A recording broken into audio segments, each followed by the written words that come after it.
नमस्कार प्रेक्षकांनो, मालिकेच्या आजच्या भागामध्ये आपल्याला पाहायला मिळणार आहे की आता सूर्या पैसे मिळवण्यासाठी बाहेर पडलेला आहे। आता पतसंस्थेने तर सांगितलेलं आहे की एवढे पैसे आम्ही देऊ शकत नाही, कारण तुम्ही काहीतरी तारण ठेवलं पाहिजे। पण आता तारण ठेवण्यासाठी काहीच नाहीये, घर ऑलरेडी त्याचे पेपर ठेवलेले होते, म्हणून सूर्याने हा निर्णय घेतलेला होता आणि आता पुन्हा तारण ठेवावं लागत आहे। ही गोष्ट मात्र खूपच धक्कादायक असते। तेव्हा मामा सूर्याला म्हणतात की आता काय करायचं सूर्या? सूर्या म्हणतो की आता मामा दुसरं कोण नाही का गावात? तर मामा म्हणतो डॅडी आहेत। सूर्या म्हणतो आधीच डॅडींचे आपल्यावर खूप उपकार आहेत, आता हे मदत घेऊन अजून उपकार नको डॅडींचे आपल्यावरती, असं सूर्या मामाला सांगू लागतो। तेव्हा मात्र मामा म्हणत असतो की बरं ठीक आहे, काळजी करू नकोस, होईल सगळं व्यवस्थित, असं दोघांचं बोलणं चाललेलं असतं। त्यावेळेस मामा म्हणतात की अरे आपलं आमदार साहेबांकडे जाऊया का? सूर्या म्हणतो की चालेल, पण मामांचं म्हणणं आहे की जायला 1 तास लागेल, यायला 1 तास लागेल। सूर्या म्हणतो कसं आहे, गेलं काम झालं तर बरं होईल ना, इथं आपण थांबलो तर काहीच होणार नाहीये। तेव्हा आता दोघं जायला निघतात। आता ही कामिनी घराकडे निघालेली असते आणि कामिनीच्या मागे धावत आलेली असते ती म्हणजे आशा। आशाने कामिनीचं घर तर शोधून काढलेलं असतं। कामिनी घराचं लॉक उघडते आणि घरात जाऊ लागते। मग ती घरात जाते आणि वॉशरूमला जाते, दरवाजा उघडलेला असतो। ही गोष्ट आशाच्या फायद्याची ठरते आणि मग आशा आहे ती घरात येते आणि शोधाशोध करू लागते। काही करून आज पैसे मिळवलेच पाहिजेत एवढंच आशाने ठरवलेलं असतं, कारण काहीही झालं तरीही ही कामिनी जी आहे ती कोणत्या थराला जाऊ शकते हा प्रश्न आशाला चांगलाच माहिती आहे। आशा त्या घरामध्ये आता शोधाशोध करत आहे, पैसे शोधत आहे, पण आशाला काही पैसे हाती लागत नाहीत। आशा शोधत असते, तिनं ठरवलेलं असतं की आज काही झालं तरीही हे पैसे शोधायचेच आहेत आणि आशाला सोफ्याच्या खाली ती बॅग दिसते। आशाला पैसे मिळालेले असतात। आता आशा म्हणते की आता मी लगेच जाते आणि सूर्याला हे पैसे देते, कारण माझं कुटुंब हे रस्त्यावर येईल। आणि मग नेमकी कामिनी बाथरूममधून बाहेर येते आणि इकडे आशाला मारायला सुरुवात करू लागते। हे काय करतेस तू, माझ्या घरातले पैसे का चोरते, असं ती आशाला म्हणत असते। तेव्हा आशा म्हणते की कसले तुझे पैसे आणि काय, असं म्हणत आशा तिला चांगलाच धक्का देते, तिच्या डोक्यात मार लागतो आणि कामिनी खाली जाऊन पडते।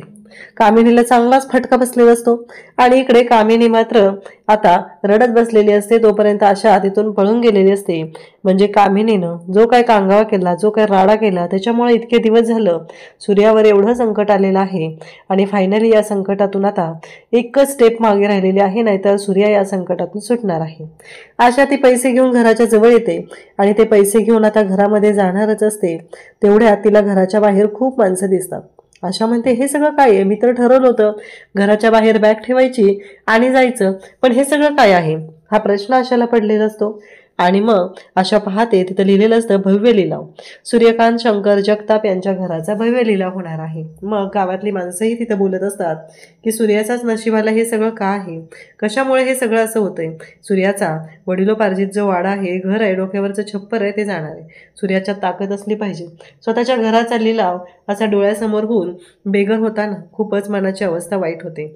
आता सूर्याला ती ताकद मिळाली पाहिजे। आणि इकडं तुळजाला कोणीतरी ओळखीचं आलंय असं वाटतं आणि तुळजा पाहते, तुळजाला असं वाटतं की नाही कदाचित भास असेल तो, असं तुळजाला वाटू लागतं।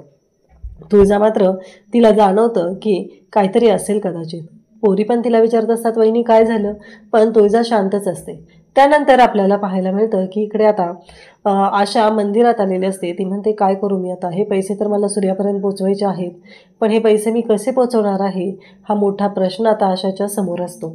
आणि आशा मात्र आता मंदिरात येऊन उभी असते आणि मंदिरात देवी आईला साकडं घालत असते आणि तिला काही करून या सगळ्यावरती मार्ग शोधायचा असतो। आणि मग आशा तिथं घंटा वाजू लागतो आणि त्याचबरोबर आता तुळजाही तिथे येते। आशाने एक कोडं घातलेलं असतं आणि नेमकी तुळजा तिथं आलेली असते आणि तुळजा ते कोडं पाहते। तुळजाने आता ते कोडं बघते तेव्हा त्या कोड्यामध्ये लिहिलेलं असतं की खरंच शक्तिशाली असा सेंदूर लावलेला असतो आणि गावाच्या कल्याणासाठी सज्ज असतो। तिथं मंदिराच्या बाहेर झाड आहे आणि झाडाच्या पुढे तिथं दिवा लावला जातो, दिवाबत्ती तेलवातीचा दिवा लावला जातो। मग तुळजा विचार करू लागते, तुळजा म्हणते हे कोडं सुटलं पाहिजे, या प्रश्नाचं उत्तर मला यातच मिळणार आहे, असं तुळजाला वाटत असतं आणि तुळजा त्याच गोष्टींचा विचार करू लागलेली असते। परंतु तुळजाच्या नंतर लक्षात येतं मारुतीचं मंदिर, म्हणजे बलशाली म्हणजे मारुती, त्याला सिंदूर लावलेला असतो आणि ती म्हणते दिवाबत्ती म्हणजे ते झाड, समोर जे झाड असतं ना ते झाड। आता तुळजाला कळतं। इकडं आशा खिडकीतून पाहत असते, ती म्हणत असते की बरोबर आहे, मला वाटलंच होतं हे कोडं फक्त तुळजाला सुटणार आणि म्हणूनच मी ते लिहून ठेवलेलं होतं। इकडं आता शत्रू त्याला फोन करत असतो आणि म्हणत असतो की किती वेळ वाट बघू मी, त्या सूर्याच्या घराचा लिलाव झाला पाहिजे म्हणून मी थांबलेलो आहे ना, अजून किती वाट बघायची आहे, असं शत्रू बोलत असतो आणि धमक्या देत असतो. त्याच वेळी तो म्हणतो की हो होणार आहे, थोडा वेळ द्या बरं, होणार आहे. तेव्हा तो म्हणतो भैया भैया म्हणून काय आमच्याच पाठीत खंजीर खुपसणार आहे की काय. इकडं आता सगळेजण जमलेले आहेत आणि फायनली ज्या व्यक्तींची वाट बघत होते लिलावासाठी, म्हणजे पैसेवाली माणसं तर आली पाहिजेत ना, कारण लिलाव सुरू करून उपयोग काय आहे, एवढी मोठी अमाऊंट कोणाकडे असणार आहे, गावाकडची लोक कोण घर घेणार आहे, हा प्रश्न उभा राहिलेलाच असतो आणि त्यामुळं आता तिथं बोललं जात असतं. त्याचबरोबर इकडे आपल्याला पाहायला मिळतं की आता इकडे जादूपुड्या म्हणत असतात की काही झालं तरी सूर्यादादा हा लिलाव होऊ देणार नाही, हे आम्हाला चांगलंच माहिती आहे, असं जादूपुड्याचं म्हणणं असतं. त्यासोबतच इकडे आता पोरी म्हणत असतात की नक्की काय होणार आहे, कशा पद्धतीनं गोष्टी सोडवल्या जाणार आहेत, हा मोठा प्रश्न उभा राहिलेला असतो. वहिनी पण नाहीये, दादा पण नाहीये, हे सगळं काय घडतंय. तेव्हा भागू देवाला हात जोडत असते, काही कर पण आमचं घर वाचव, डोक्यावरचं छप्पर वाचलं पाहिजे, एवढं सगळ्यांचं म्हणणं असतं. त्यानंतर इकडे आपल्याला पाहायला मिळतं की आता ज्या माणसांची आपण वाट पाहत होतो ती लोक आलेली आहेत आणि लवकरच लिलावाला सुरुवात होईल असं तिथं बोललं जात असतं. इकडे सूर्या निघालेला असतो. सूर्या टेन्शनमध्ये गाडी चालवत असतो. समोरून दुसरी गाडी येत असते. सूर्याचं लक्ष नसतं, अक्षरशः ॲक्सिडेंट होणार असतो. मामा सूर्याला थांबवतो आणि म्हणतो सूर्या, जीवापेक्षा काय मोठं नाही बघ, एवढं लक्षात ठेव, काही झालं तरी जीवाची काळजी कर, उगाच असं टेन्शनमध्ये काय करू नकोस बघ, असं मामा सूर्याला समजवत असतो. आशा पण मंदिरात पोचलेली असते. ती म्हणते की बरं झालं तुळजा याच्या आधी मी पोचलेली आहे, एकदा काही पिशवी तुळजाला मिळाली की तुळजा घर वाचवेल. आणि तेवढ्यात दोन माणसं तिथे येतात आणि ते जेवायला बसलेले असतात. ते म्हणत असतात की इथं बसलं की 4 घास सुखाने जातात आणि खाल्लेलं पचतं पण. आता आशा म्हणू लागते की हे सगळं काय आहे, इथं माणसं नसतात म्हणून मी बोलवलं आणि हे सगळं काय होऊन बसलंय. तुळजा त्यांना येऊन विचारते तुमच्यापैकी कोणी देवीच्या मंदिरात आलं होतं का, म्हणजे तुम्ही चेष्टा तर करत नाहीये ना, असं विचारू लागते. पण आता आशाला प्रश्न पडलेला आहे. शेवटी आशा आता तुळजाकडे बॅग कशी देणार हे आपल्याला पुढे पाहायला मिळणार आहे. इकडे सूर्य आता आमदारांकडे पोहोचलेला आहे आणि त्याचबरोबर आशाने आता दुसरी चिठ्ठी लिहिलेली आहे आणि तुळजाला दुसऱ्या ठिकाणी धर्मशाळा जिथं आहे तिथं बोलवलेलं आहे.